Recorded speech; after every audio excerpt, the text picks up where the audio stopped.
Petrol diesel LPG ధరల గురించి మాట్లాడదలుచుకున్నా. వాస్తవాలు ఏంది, ప్రచారం ఏంది, దుష్ప్రచారం ఏంది? దుష్ప్రచారం, మోడీ వచ్చే పెట్రోల్ ధరలు పెరిగి ఎలక్షన్స్ రాగానే పెరిగింది.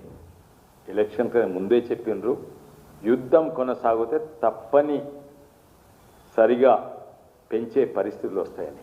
ఇక్కడ కాదు, ప్రపంచవ్యాప్తంగా ప్రతి దగ్గర పెరిగింది. కానీ అన్నిట్ల తక్కువ పెట్రోల్ డీజిల్ ధరలు పెరిగినాయంటే భారతదేశంలో నాన్ ఆయిల్ ప్రొడ్యూసింగ్ కంట్రీస్ అలా అన్నిట్ల తక్కువ పెరిగిందంటే ఇక్కడ. కొన్ని దేశాలలో బోర్వెల్ వేస్తే పెట్రోల్ వెళ్తుంది, అవి దేశాలు పక్కకు పెట్టండి. ఇరాన్లో ఉద్దేశంగా అసలు పెరగలేదు, ఎందుకంటే అక్కడనే పెట్రోల్ ఉంటుంది. సౌదీ అరేబియాలో పెరగలేదు, అక్కడనే పెట్రోల్ దొరుకుతుంది. కానీ non oil produce countries America, UK, ఇంగ్లాండ్లో కూడా అన్నిట్లో తక్కువ పెరిగింది. అక్కడ పెట్రోల్ ఉత్పత్తి అవుతుంది. ఇంగ్లాండ్లో నార్త్ సీ ఆయిల్ ఉండగా కూడా పెరిగింది. అమెరికాలో $3 ఉన్నది $5 అయింది. అన్నిట్లా తక్కువ పెరిగింది ఇక్కడ. కానీ ఇక్కడ కాంగ్రెస్ వాళ్ళ మిత్రులు వాళ్ళ ఏందో ఆ టీఆర్ఎస్ వాళ్ళు మోడీ వచ్చి ఎలక్షన్ కాగానే పెంచిండు, అన్నిట్లో తక్కువ పెరిగింది ఇక్కడనే. మొన్నటి వరకు పెరగలేదు, వాళ్ళకి అదే బాధ. కానీ కాంగ్రెస్ వాళ్ళకి ఏ హక్కు ఉన్నది పెరిగిందని మాట్లాడుతుందుకు? వాళ్ళు ఏం చేసిండ్రు? ఇంకా వాళ్ళు అంటున్నారు మీరు తక్కువ ఉన్నప్పుడు తక్కువ చేయలేదు, తక్కువ ఉన్నప్పుడు కూడా విపరీతంగా ధరలు ఉండే, ఎందుకు తక్కువ చేయలేదు? అది $40 ఉండే, $40 ఎప్పుడు లేకుండే, 50 కంటే ఎక్కువనే ఉండే కంటిన్యూస్ ఏడాది మొత్తం చూస్తే. అయితే కాంగ్రెస్ వాళ్ళు ఏం చేసిందో చూద్దాం. కాంగ్రెస్ ప్రభుత్వం ఉన్నప్పుడు 2005లో ఆయిల్ అంటే ఇంపోర్ట్ చేసే ఆయిల్ పర్ బ్యారెల్ ధర $54 ఉండే, పెట్రోల్ ధర ₹45 ఉండే. తర్వాత 2006లో ₹65 అయింది, కొంచెం పెంచిండ్రు. $72 ఉండే బ్యారెల్. 2008-09 అన్నింటిలో ఎక్కువ పెరిగింది, దాదాపు $100 వరకు అయింది ఆయిల్.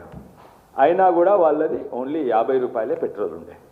అంటే మోడీ పెంచినట్టు కదా. ఇగోండి, ఓ పెట్రోల్ బంక్ పోతే ప్రజలకు కనబడేది పెట్రోల్ ధర.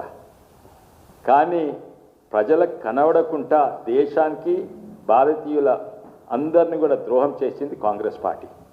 ఏం చేసిండ్రు అప్పుడు? 2005లో $11,500 కోట్ల రూపాయలల్లా బాండ్స్ అమ్మిండ్రు, ఆయిల్ బాండ్స్. తర్వాత 2006లో 24,000 కోట్ల ఆయిల్ బాండ్స్. తర్వాత 2008లో 71,000 ఆయిల్ బాండ్స్. అన్ని మొత్తం కలిపితే 5 ఏళ్లలో వాళ్ళు 1,60,000 కోట్ల వరకు ఆయిల్ బాండ్స్ అమ్మిండ్రు. ఈ ఆయిల్ బాండ్స్ అంటే ఏంది? అంటే ఆయిల్ బాండ్స్ అంటే ఓ పేపర్ అనుకోరాదండి, ఇట్లా ఈ పేపర్ అమ్ముతారు. దీనికి ప్రెసిడెంట్ ఆఫ్ ఇండియా గ్యారంటీ ఉంటుంది. ఏంటంటే ఈ పేపర్ ₹1,00,000 కొనండి, లేకుంటే ఎన్నో పేపర్లు ఉంటాయి, ఒక్కొక్క పేపర్ 10,000 కోట్లు, మీరు 10 మంది కొనండి. దీనికి 8%, 7 నుంచి 8.4% దీనికి ఇంట్రెస్ట్ ఇస్తాము. మీరు ఇప్పుడైతే 1,00,000 కోట్లు ఇవ్వండి, 1,60,000 కోట్లు ఇవ్వండి, ఇంట్రెస్ట్ ఇస్తాము. ఇది మళ్ళీ మీరు ఈ పేపర్ మాకు ఇస్తే మళ్ళీ మీకు వాపసు ఇంట్రెస్ట్ పొంగా మీరు ఇచ్చిన పైసలు ఇస్తాం 10 ఏళ్ల తర్వాత. అంటే ఇప్పుడు బీజేపీ ప్రభుత్వం ఇచ్చినాక కాంగ్రెస్ చేసిన పాపాలు, కాంగ్రెస్ దాపెట్టిన బాండ్లు ఇప్పుడు బయటికి వెళ్ళినాయి. అండ్ ఇవన్నీ కట్టేది ఇప్పుడున్న ప్రజలు పెట్రోల్ పైసలే కాక కాంగ్రెస్ పార్టీ తీసుకున్న బాండ్లు కూడా ఇప్పుడు కట్టాలి. ఇవి కరెక్ట్ చెప్పాలంటే ఇవి ఎంత తీసుకుంది బాండ్లు అంటే, అప్పుడు 2005-06లో 11,500 కోట్లు తీసుకుంది కదా. అప్పుడు బడ్జెట్ ఎంత ఉండే? 5,00,000 కోట్లే ఉండేది. అంటే అప్పుడు చూస్తే బడ్జెట్లో 2.25% బాండ్. అప్పుడు ఆయిల్ ధర ఎంత ఉండే? $54. అప్పుడు పెట్రోల్ ధర ఎంతుంటే 45. ఇవన్నీ లెక్క చూస్తే ఈ 45కి బాండ్లు తీసుకుని యాడ్ చేస్తే అప్పుడే ₹100 కంటే ఎక్కువ. ప్రత్యేకంగా ఈ ఏడాది చూడాలి 2008-09 అన్ని ఏడాది 5 ఏళ్ళు అట్లే చేసిండ్రు. ఆయిల్ బాండ్లు అమ్ముకున్నారు, ప్రజల దగ్గర దాపెట్టుకున్నారు, పెట్రోల్ ధర తక్కువ అని చెప్పుకున్నారు. కానీ ఆ పెట్రోల్ ధరలు ఇప్పుడు కడుతున్నాం మనం, వాళ్ళు తీసుకున్నది అయినా కూడా పెంచలేదు మోడీ గారు. అప్పుడు 2008-9లో 71,000 కోట్లు 71.2 వేల కోట్లు తీసుకున్నారు. అప్పుడు బడ్జెట్ 7.5 లక్షల కోట్లే ఉండే. అంటే దాదాపు 10% బడ్జెట్ ఆయిల్ బాండ్స్ అమ్ముకున్నారు. 8% ఇంట్రెస్ట్ తోటి ఇప్పుడు కట్టాలి. ఇప్పుడు కడుతున్నారు ప్రభుత్వం, ఎందుకంటే దాని మీద ప్రెసిడెంట్ గ్యారంటీ ఉన్నది. అయితే ఇప్పుడు ఆ లెక్క చూస్తే ఎంత ఉంటుంది? ఇప్పుడు 53,000 కోట్ల బడ్జెట్ ఉన్నది, 53 లక్షల కోట్ల బడ్జెట్ ఉంది. దాని 10% అంటే దాదాపు 5 లక్షల కోట్లు వాళ్ళు తాకట్టు పెట్టి పైసలు తీసుకున్నారు, అది ఇప్పుడు కట్టాలి. ఇవన్నీ దాపెడుతున్నారు. కాంగ్రెస్ పార్టీ పెట్రోల్ ధరల ద్రోహం చేసింది, ఇప్పుడు తప్పుదారి పట్టిస్తున్నారు. అప్పటికంటే ఇప్పుడే తక్కువ ఉన్నాయి, ఎందుకంటే మీరు అప్పుడు దాపెట్టిండ్రు. మేము ఆయిల్ బాండ్స్ అమ్ముతున్నామా అమ్మతేమే, మేము ఏది చేసినా అందరు ముంగట చేస్తాం, ప్రజలకు తెలిసినట్టు చేస్తాము, ట్రాన్స్పరెన్సీ అకౌంటబిలిటీ ఉంటుంది.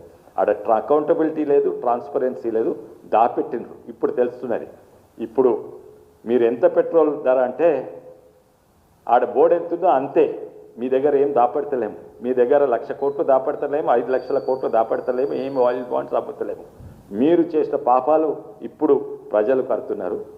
అది కాంగ్రెస్ పార్టీకి అయితే హక్కే లేదు దీని నుంచి మాట్లాడేది. కాంగ్రెస్ పార్టీ పెట్రోల్ ధరల మీద భారతదేశాన్ని, భారతీయ ప్రజలను దోకా చేసింది. మరి తెలంగాణ కాంగ్రెస్ అండ్ తెలంగాణ టీఆర్ఎస్ వాళ్ళకు ఇంకా హక్కు లేదు. ఎందుకంటే అన్నిట్లెక్కువ పెంచింది తెలంగాణ. పాతోడు పెంచిండు, పాతోడు అన్నిట్లెక్కువ ఉండే. భారతదేశంలో 90 రూపాయలు ఉంటే మన 105 రూపాయలు ఉండే. ఇప్పుడు ఈరోజు కూడా చూడండి పెట్రోల్ ధరలు ఎందుకు పెరిగినాయంటే ఇక్కడ ఉన్న తెలంగాణ ప్రభుత్వం 35% వ్యాట్ పెట్టింది. వేరే రాష్ట్రాలు ఎంతున్నది? తెలంగాణలో 112 రూపాయలు ఉన్నది ఇప్పుడు పెట్రోల్. ఇదే రోజు మీకు ఎవరన్నా మహారాష్ట్రలో మిత్రులు ఉంటే చూడండి, గుజరాత్లో మిత్రులు ఉంటే చూడండి, ఢిల్లీలో మిత్రులు ఉంటే చూడండి. 97 ఢిల్లీలో, 98 గుజరాత్లో. సరే వ్యాట్ చూడండి, ఇక్కడ 35% ఉంటే మహారాష్ట్ర 7%, ఇక్కడ 13%, అక్కడ 19%. టీఆర్ఎస్కు హక్కు లేదు, కాంగ్రెస్కు హక్కు లేదు పెట్రోల్ ధర. మీరు పెంచిండ్రు, మేము ఆదుకున్నాం ప్రజలను. ప్రపంచవ్యాప్తంగా చూస్తే ఇదొక గ్లోబల్ పెట్రోల్ ప్రైసెస్.com అని ఉంటుంది. ప్రపంచవ్యాప్తంగా ప్రతి దేశంలో పెట్రోల్ ధరలు ఎంత ఇది ఉంటుంది. ఇది మీరు చూస్తే ఇరాక్